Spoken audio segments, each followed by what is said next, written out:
Waalaikumsalam.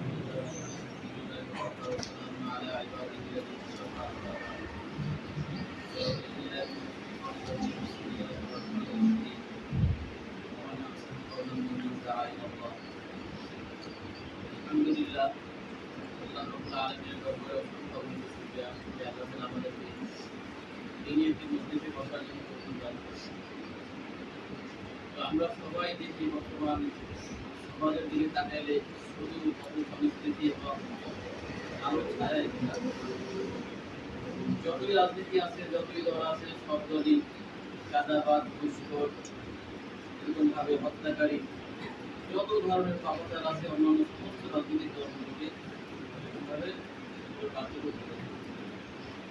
তো আমাদের বর্তমানে ইসলামিক যে রাজনৈতিক দলগুলো আছে, তারা যদি পরিপূর্ণ সক্রিয়ভাবে রাজনীতির ময়দানে না নামি, তাহলে দেখা যাবে তাদের চাঁদাবাজ, তাদের দুর্নীতি এবং তাদের মারামারি কাটাকাটিতে দেশ হয়ে যাবে। শুধু অন্যায়ভাবে কিছু নিরীহ মানুষ মারা যাবে, অন্যায়ভাবে কিছু মা বোন বিধবা হবে এবং কিছু বাচ্চারা বাবা মারা হবে।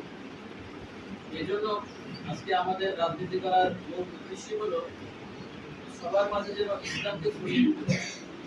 বিশেষ করে খেলাফত মসজিদ জনগণ কমিটি হয়েছে, আলহামদুলিল্লাহ ঢাকা দক্ষিণ, আমরা সর্বাত্মকভাবে সবাই মিলে যদি কাজ করতে পারি তাহলে আমাদের কাজ এগিয়ে যাবে। আর যদি হুজুরে আমরা সভাপতি বানাইলাম যে হুজুরই করবো, তাহলে কাজ আগাবে। আমরা ছাত্ররা যারা আছি, আমরা যদি মনে প্রাণে করি তাহলে আমাদের যার যার এলাকায় আছে আমরা পক্ষকে 2 জন 3 জন করে সদস্য বানাবো, মুশকিল করবো। স্কুল কলেজে যারা ছেলেরা আছে তাদের পিছনে মেহনত করবো। এরকম মেহনত করতে করতে এরকম ভাবে আমাদের দল আস্তে আস্তে বড় হবে। বিশেষ করে জনসাধারণের মাঝে আমাদের এই দলের নাম, দলের আওয়াজকে পৌঁছানো। সবাই যেন জানে যে খেলাফত মজলিস নামে একটা দল আছে, সবাই যেন নামে জানে এরকম ভাবে এই মজলিসের সভাপতি আমি হলো আল্লাহ মাহবুব